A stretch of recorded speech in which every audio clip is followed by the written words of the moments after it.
9,000 ఇది ఎంత బడ్జెట్ ఇది 9 what is the budget 9 budget ఎంత ఉంది 7,900 తోటి మనం ఈ ప్రారంభిస్తున్నది నిజంగా మనకి నీళ్లు కలుషితం కాకుండా ఉండుంటే ఎన్నిటికి ఉపయోగించేవాళ్ళో మీకు తెలియదు. మీ పిల్లల భవిష్యత్తుకి, మీ కాలేజీలకి, మీకు ఏదైనా స్కిల్ డెవలప్మెంట్. కానీ నీళ్లు కలుషితం అయిపోయి in the name of development, in the name of commerce ఉన్న ప్రకృతి వనరులను చంపేసుకొని మనం ఈ రోజున వీటి ఖర్చు పెడుతుంటే చాలా బరువు హృదయంతో చెప్తున్నాను, చాలా బాధేస్తుంది. నా కోసం కాదు, మనందరి కోసం. బిడ్డలకి కనీసం ఈరోజు ఢిల్లీలో చూస్తే పొల్యూషన్ వచ్చేస్తుంది. ఒకసారి ఢిల్లీ గాలి పీల్చుకుంటే 20 సిగరెట్లు తాగినంత పొల్యూషన్ మనకి గుండెల్లోకి వెళ్ళిపోద్ది, ఊపిరితిత్తుల్లోకి. నీళ్లు ఇట్లా కలుషితం అయిపోయినాయి. సో అందుకనే నేను జనసేనలో కీలకమైంది పర్యావరణాన్ని పరిరక్షించే అభివృద్ధి ప్రస్థానం ఉండాలని అందుకని ప్రతిపాదించింది నేను. ఇది మనం అర్థం చేసుకోకపోతే ఏమైపోద్దంటే పిల్లలకి మనం ఏమిస్తాం, మీరు అందరూ 1,000 కోట్లు ఇవ్వండి, ఆస్తులు ఇవ్వండి, తాగడానికి స్వచ్ఛమైన నీళ్ళు ఇవ్వలేరు, తాగడానికి స్వచ్ఛమైన గాలి అయితే ఇవ్వలేరు. అందుకని మనందరి బాధ్యత ఇదంతా. సో దాన్ని ప్రధానమంత్రి గారు ఈ రోజున మనకి ఇంత 1,000 కోట్లు వచ్చినాయి అంటే ముందుగా మనం కృతజ్ఞత చెప్పుకోవాల్సింది ఒకే ఒక వ్యక్తి, గౌరవ ప్రధాని శ్రీ నరేంద్ర మోదీ గారు. ఎక్కడో ఢిల్లీలో కూర్చొని ఆయన ఇక్కడ కూర్చొని మన గోదావరి జిల్లాలకు సంబంధించి, ఆంధ్రప్రదేశ్ నలుమూలల జిల్లాలకు సంబంధించి ఈ నీటి శుద్ధి చేసిన నీళ్ళు ఇవ్వాలన్న ఒక ఆలోచన ఈరోజు ఇంత బడ్జెట్ ఇచ్చింది. ఇది జేజేఎం జల్ జీవన్ మిషన్, దీనికి ఇన్ని 1,000 కోట్లు ఇచ్చారు. ఎందుకు లేట్ అయింది మీరు మాట్లాడితే మొన్న ఈ మధ్యన ప్రతిపక్షం లేని గత కాలపు ముఖ్యమంత్రి వారి పార్టీ వాళ్ళు మాట్లాడుతూ ఉంటారు. అంటే వాళ్ళకి ఈ సందర్భంగా ఒకటే తెలియజేయాలనుకుంటున్నా, మీరు అధికారంలో ఉన్నప్పుడు మీ బెదిరింపులకి మేము భయపడలేం.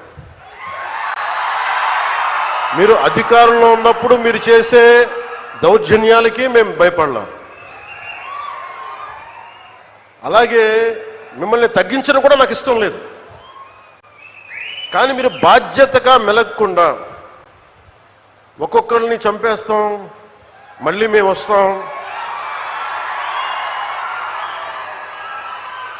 అని మీరు పిఠాపురం లాంటి చోట కూడా మీరు చిన్నపిల్లల మధ్యలో కాస్ట్ ఫీలింగ్స్ పట్టుకొస్తే మిమ్మల్ని, మీ అధోగతికి నేను ఏం మాట్లాడను, మీ దిగజారుడుతనానికి నేను ఏం మాట్లాడను. ప్రకృతిని ప్రేమించేవాడు, తల్లిదండ్రులను గౌరవించేవాడు చేసే పనులా ఇవి? పిల్లలకి కులాలను పట్టుకొస్తామా, ఆపాదిస్తామా? వేరే దారులు లేవా మీకు పాలిటిక్స్ గురించి మాట్లాడడానికి? సిగ్గుందా ఒక్కొక్కరికి అలా చేసే వాళ్ళకి? మాకు నోరు లేదనుకుంటున్నారా?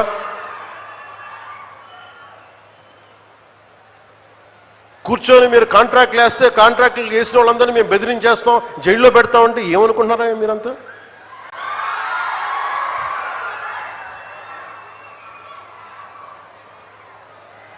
మేమేం మాటలా గుర్తుపెట్టుకోండి.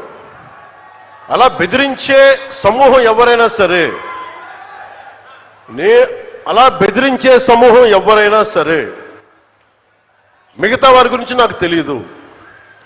పవన్ కళ్యాణ్కి అధికారం ఉన్నా అధికారం లేకపోయినా పవన్ కళ్యాణ్ ఎప్పుడు పవన్ కళ్యాణ్ లాగే ఉంటాడు, భయపడ్డాం. చాలా ఇంట్లోంచి బయటకు వచ్చేటప్పుడు తిరిగి వెళ్తాం లేదు అని డిసైడ్ అయ్యే వస్తాం. అందువల్ల మీ ఆకు రౌడీలు కానీ, అలాగే చెప్తున్నా, ఏదైనా మాట్లాడితే అధికారులు కూడా భయపడుతున్నారు. ఎందుకు భయపడుతున్నారంటే చెవుల్లో చెప్తారు, అదే సార్ వాళ్ళ వెనక చాలా మంది రౌడీలు ఉంటారండి, కిరాయి హంతకులు ఉంటారంటే, మీకు కరెక్ట్గా యోగి ఆదిత్యనాథ్ లాంటి ట్రీట్మెంట్ కనుక ఒక్కొక్కడికి ఇస్తే, ఒక్కొక్కడికి రౌడీజం అంటే కాలు కీలు తీసి మడత పెట్టి కింద కూర్చోపెడితే, అప్పుడు కరెక్ట్గా చెప్తా, కరుడుగట్టిపోయిన జీవితకాలం ఒకే మనం వాళ్ళతో ఏకీభవించవచ్చు, ఏకీభవించకపోవచ్చు. నక్సలైట్స్ తోటి వామపక్ష తీవ్రవాదులతో మనం ఏకీభవించవచ్చు, ఏకీభవించకపోవచ్చు. అలాంటి బలమైన ఆర్గనైజేషన్నే కకావికలం అయిపోయిన పరిస్థితుల్లో ఉంటే ప్రభుత్వం తలుచుకుంటే, అలాంటిది ఇన్ని లక్షల మంది పోలీసుండి, ఇన్ని వందల మంది ఐపీఎస్లుండి, 1000-2000 ఉన్న డిఎస్పీలుండి, అలాంటి కిరాయి గ్యాంగుల్ని మెయింటైన్ చేసే వ్యక్తుల మీద 2 రోజులు 48 గంటలు మీ చుట్టుపక్కల ఎవరున్నారు, వాడి పేరేంటి అన్ని కనుక్కో.